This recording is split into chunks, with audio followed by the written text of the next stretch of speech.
ವಸೂಲಿ ಮಾಡಬೇಕು. ಹೆಂಗ್ ವಸೂಲಿ ಮಾಡೋದು? ಮತ್ತೆ ಟ್ಯಾಕ್ಸ್ ಹಾಕ್ಬೇಕು. ನಾನೇ ಹೇಳ್ತೀನಿ ಅಧ್ಯಕ್ಷ, ತಪ್ಪು ತಿಳ್ಕೊಬೇಡಿ ದಯಮಾಡಿ. ನೀವು ಹೆಣ್ಮಕ್ಳಿಗೆಲ್ಲ 2000 ಕೊಡ್ತೀರಿ, ಫ್ರೀ ಕರೆಂಟ್ ಕೊಡ್ತೀರಿ, ನಮ್ದೇ ದುಡ್ಡು ಕೊಡ್ತೀರಿ ತಾನೆ. ಹಂಗಾಗಿ ಯಾರು ಕುಡಿತಾರೆ ಅವ್ರು ವಾರಕ್ಕೊಂದು 2 ಬಾಟ್ಲು ಫ್ರೀ ಕೊಡಕ್ಕೆ ಹೇಳಿ ಅಧ್ಯಕ್ಷರೇ, ಕುಡಿಲಿ ಅವರು. ಪಾಪ ತಿಂಗಳ ಕೊಡಕ್ಕಾಯ್ತದೆ ದುಡ್ಡ? 2 ಬಾಟ್ಲು ನೀವು ನಮ್ ದುಡ್ಡೇ ಕೊಡ್ತಿದ್ದೀರಲ್ಲ. ಎಂಥದ್ದು ಶ್ರೀಶಕ್ತಿ ಗುಂಪಿಗೆ, ಬಸ್ಗೆ, ಕರೆಂಟ್ಗೆಲ್ಲ ಗಂಡಸರಿಗೂ ಕೊಡಿ. ವಾರಕ್ಕೆ 2 ಬಾಟ್ಲು ಕೊಡಿಸಿ, ಏನ್ ತಪ್ಪೇನಾಯ್ತದೆ?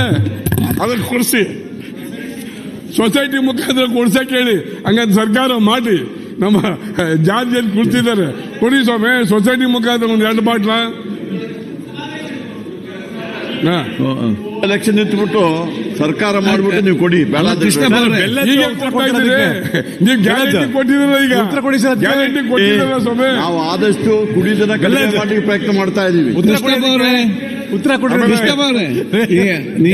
ನೀವು ಕೊಡುವಂತ ಸಲಹೆಯನ್ನು 2 ಬಾಟ್ಲು ಕೊಡೋ ಮುಂಚೆ ಕಷ್ಟ, ಇನ್ನು ಕೊಟ್ರೆ ಯಾವ ಪರಿಸ್ಥಿತಿ ಆಗುವುದು ಇಲ್ಲಿ? ಅಲ್ಲ, ಕೊಟ್ರೆ ತಾನಾಗೆ ಸರಿ ಹೋಗುತ್ತೆ ಪರಿಸ್ಥಿತಿ. ಓಕೆ, ಈಗೇನ್ ಮಾಡಿದ್ದೀರಿ ಅಧ್ಯಕ್ಷ? ಇಲ್ಲಿ 224 ಜನ ಕುಡಿದೇ ಇದ್ದಾರೆ. ಎಷ್ಟು ಜನ ಅವ್ರು ಹೇಳಿ?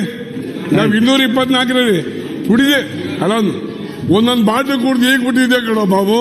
ಒಂದೊಂದು ಬಾಟ್ಲು ಕುಡಿತಿದ್ದೆ ನೀನು. ಅದೆಲ್ಲ ನಮಗೆ ಗೊತ್ತಿಲ್ಲ.